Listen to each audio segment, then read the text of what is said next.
بسم الله. السلام عليكم اخواني اخواتي، كدي بس عليكم كلشي بخير. نتمنى تكونوا في صحه جيده ان شاء الله وفي افضل الاحوال. مرحبا بكم في قناه شهوات ليلى العمليه، مرحبا بكم في فيديو جديد وفي شهوه جديده. الا كنتوا اول مره كتدخلوا القناه ما تنساوش تضغطوا على زر الاشتراك وزر الاعجاب وفعلوا الجرس باش ديما يوصلكم الجديد. مرحبا بكم اليوم في شهوه جديده. اليوم ان شاء الله غندير معكم واحد الطوطه اللي هي بارده على شكل تشيز كيك بمقادير سهله وبسيطه ومتوفره عند اي واحد في المنزل. غنخليكم مع الطريقه والمقادير في الفيديو. ما تنساوش تضغطوا على زر الاشتراك وزر الاعجاب وفعلوا الجرس باش ديما يوصلكم الجديد.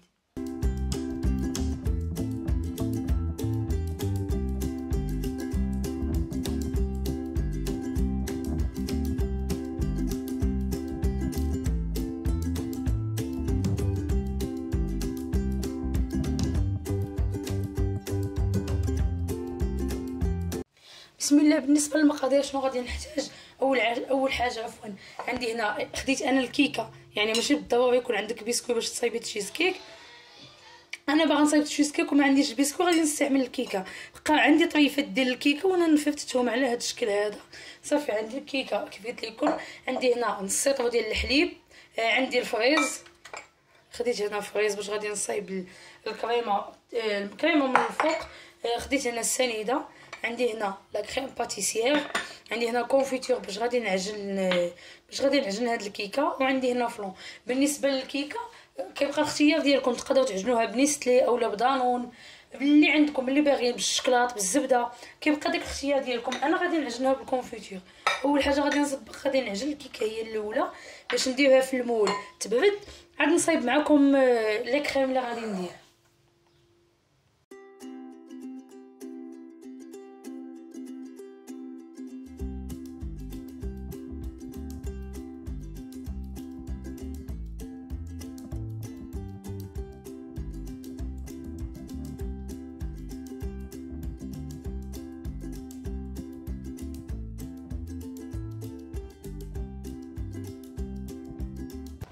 صافي عندي هنا وجدت الخليط، هذه هي النتيجه ديالو. خاصو يبقى هكا يعني مرمل، ما يجيش عاوتاني يعني معجون بزاف. انا خديت غادي تستعملوا هاد الليمون اللي كيتفتحوا، الليمون اللي كيتحلوا. صافي دابا غادي ندير الخليط كله هنا. فرشت بابي سلوفان لتحت في القاع ديال المول. دابا غادي نخدم هذا الكيكه مع الكونفيتور في المول. غنسبحها بيدي وعاود نديرها بالمعلقه اولا بالقاع ديال الكاس. تاخذوا كاس وتضغطوا على هاد ضغطوا على هذا الخليط. بسم الله. يعني بالنسبه للكيكه كاين اللي كتبقى ليه الكيكه يعني ما كتنكيلش اولا ما كيبغيوش ياكلوها، تقدري ديريها في الكونجيلاتور في بواطه فين ما بغيتي تبديها تستعمليها هكا، اولا جاوك ديها فين جبديها غير شويه قبل باش تذوب. يعني ماشي بالضروره ان تبقى لك الكيكه وترميها ولا تخليها هكاك. ديريها في الكونجيلاتور، فاش كتجبديها راه كترجع بحال الا مصايباها. صافي دابا غادي نحاول نضغط على هاد الكيكه مزيان، عاد نديرها في الثلاجه باش تبرد ونصايب معكم الطبقه الثانيه ديال الكريمه.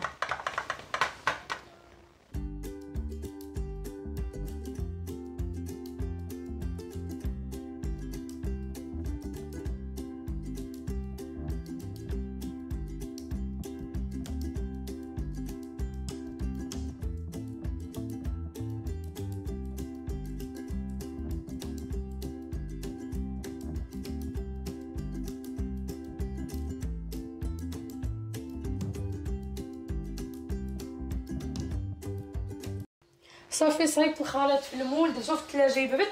دابا غادي نصايب الكريمه. بالنسبه للطبقه الثانيه ديال الكريمه شنو غادي ندير؟ غادي نحتاج نص حيط ديال الحليب. بسم الله. خديت هنا عندي 4 معالق ديال لا كريم باتيسيير. وبالنسبه للحلاوه كتبقى اختياري، يعني نتوما غادي ديروا داكشي اللي باغيين ديال الحلاوه. بسم الله.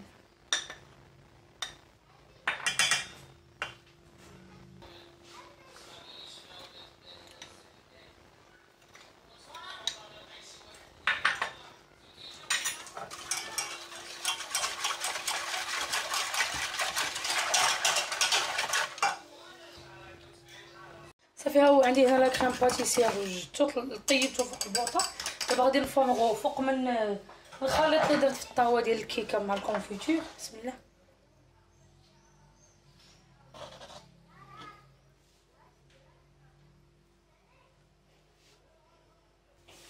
صافي ها هي دابا كبيت فوق منها لا كريم باتيسير، غادي نديرها تبرد في الثلاجه ونوريكم الطبقه الثالثه شنو غادي ندير فيها.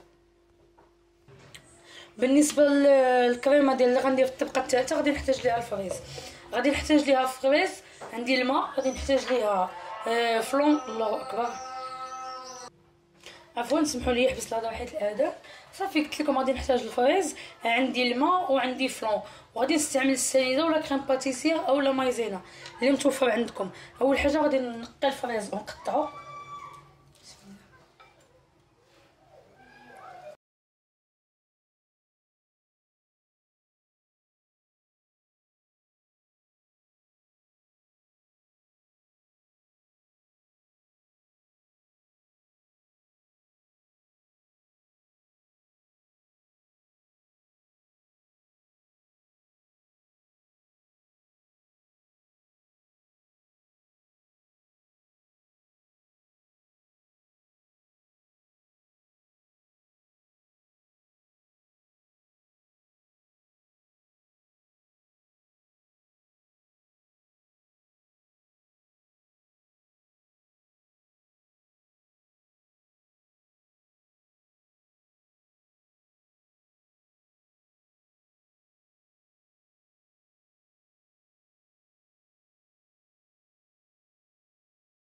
صافي انا عندي هنا قطعت الفريز، غادي نزيد عليه الماء وغادي نطحنو ونكمل معكم.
صافي صفيتو. بالنسبه للمكونات غادي نستغنى على لا كريم باتيسير اولا مايزينا، غادي ندير غير جوج ديال الفلو.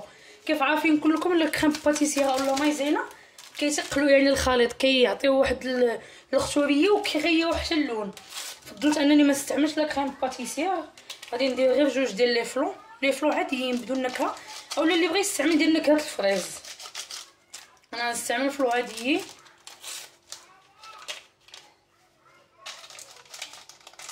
الحلاوه كتبقى حتى هي اختياري، غتستعملي القدر اللي بغيتي. انا غادي ندير غير جوج معالق.